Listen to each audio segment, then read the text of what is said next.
Now students, next theory, cells are connected parallel. Then we have to derive the equation for equivalent EMF and equivalent internal resistance.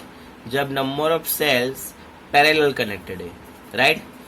Means तभी आपको ये ही समझना है कि जब parallel connection होता है, मीन्स समझ लो ये सेल पैरेलल कनेक्टेड है, तब भी इसके साथ क्या होगा, इंटरनल रेजिस्टेंस. एंड ये सेल जो है तो यहाँ पे भी क्या है, internal resistance. And those are connected parallel, means E1 R1 E2 R2, right.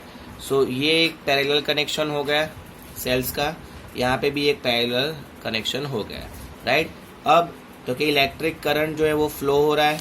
यहाँ पे दो टर्मिनल का नाम दे देना है आपको, B1 and B2. Current can flowing from B2 to B1, right. B2 to B1 जो है वो इलेक्ट्रिक करंट जो है वो फ्लो हो रहा है. तब यहाँ पे आपको पता है, राइट, ये डायग्राम आपके माइंड में होना चाहिए. मीन्स यहाँ पे ओनली सेल्स कनेक्टेड है और सेल के साथ इंटरनल रेजिस्टेंस जो है वो भी आपको कनेक्ट, मीन्स इमेजिनरी आपको आना चाहिए, राइट. इंटरनल रेजिस्टेंस कनेक्टेड है.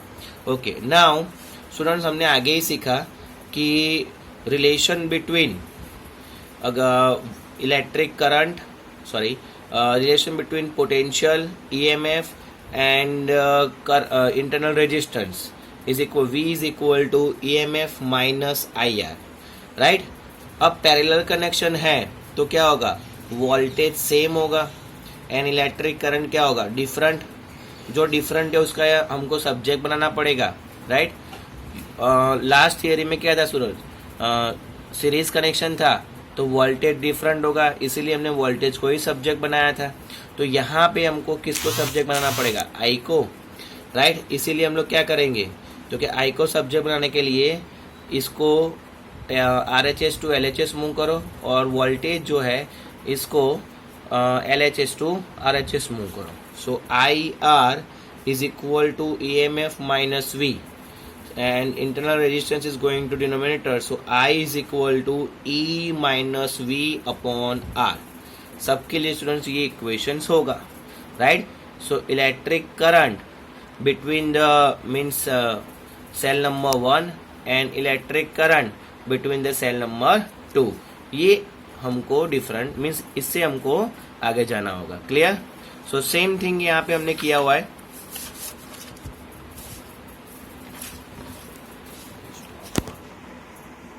सो नाउ देखो स्टूडेंट्स, यहाँ पे the potential difference between the first cell, means ये जो है आपका फर्स्ट सेल है और उसमें क्या होगा, तो कि इनिशियल क्या हुआ B2, फाइनल क्या है B1, बिकॉज करंट B2 से लेके B1 आता है. So VB1 minus VB2, right, is equal to E1 minus I1 R1, right, because of V is equal to E minus IR, right, relation. और इसमें से हमने क्या किया, इलेक्ट्रिक करंट को सब्जेक्ट बनाया, means E1 minus V upon R1, right.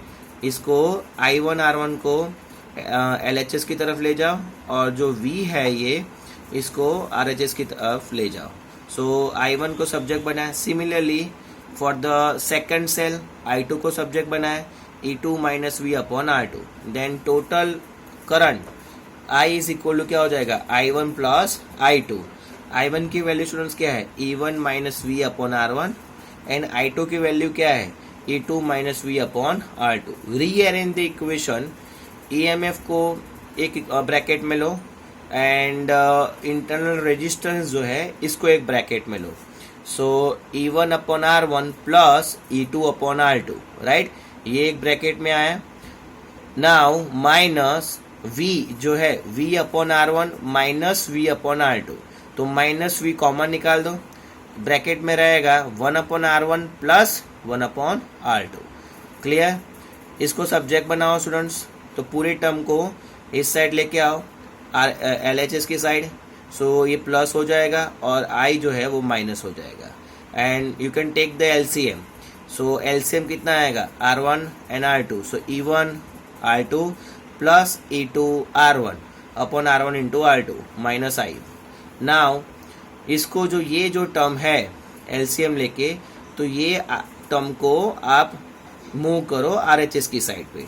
So V is equal to E1 into R2 plus E2 into R1 upon R1 plus R2, right. इन्हें bracket, इन्हें यहाँ पे अगर मैं मूव कराऊंगा तो माइनस, इस टर्म को इस साइड ले जाओ, minus I into R1 into R2, ये कहाँ जाएगा ऊपर, upon R1 plus R2. Students आपको देखना है यहाँ पे R1 इंटू R2 की जगह पे R1 प्लस R2 कैसे आ गए. तो अगर मैं ये टर्म इस साइड लाऊंगा तो यहाँ पे R1 इंटू R2 क्या हो जाएगा, कैंसल. तो डिनोमिनेटर में क्या रहेगा, R1 प्लस R2, राइट. और ये जो पूरा टर्म है इस साइड, उसके साथ I के साथ क्या होगा, मल्टीप्लाई. क्लियर. अगर नहीं आ रहा है तो यहाँ पे देखो, अगर V is equal to E1 into R2 plus E2 into R1 upon R1 into R2, ये टर्म है. अगर मैं इसको मूव करवाऊँ तो ये क्या हो जाएगा, ये न्यूमरेटर में जाएगा R1 into R2 upon R1 plus R2 minus I, right. ये एक ब्रैकेट में आया है, माइनस I, ये पूरे इस साइड जाएगा R1 into R2 upon R1 plus R2.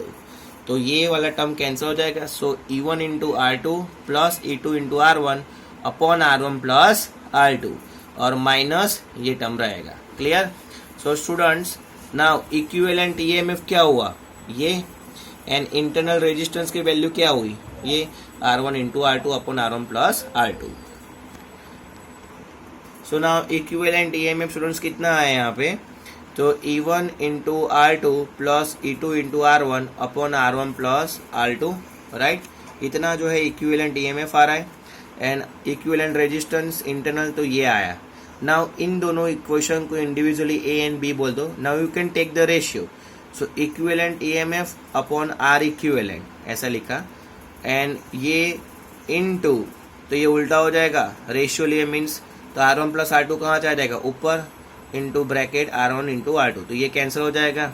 सो ये रहेगा E1 into R2 plus E2 into R1 upon R1 into R2. अगर इंडिविजुअल लिखे, राइट, तो ऐसे लिख सकते. So R2 students cancel, R1 cancel. So यहाँ पे equivalent EMF upon internal resistance is equal to E1 upon R1 plus E2 upon R2. And internal resistance, so यहाँ से इंटरनल रेजिस्टेंस कंसीडर करो. सो 1 अपॉन, क्योंकि equivalent EMF हम लोग consider नहीं कर रहे, तो कितना रहेगा, 1 upon equivalent resistance is equal to 1 upon R1 plus 1 upon R2 for the 2 cell, and for the n number of cell क्या आएगा, up2 plus 1 upon Rn. Clear. So ये पैरेलल के लिए था स्टूडेंट्स, सो ये ध्यान रखना.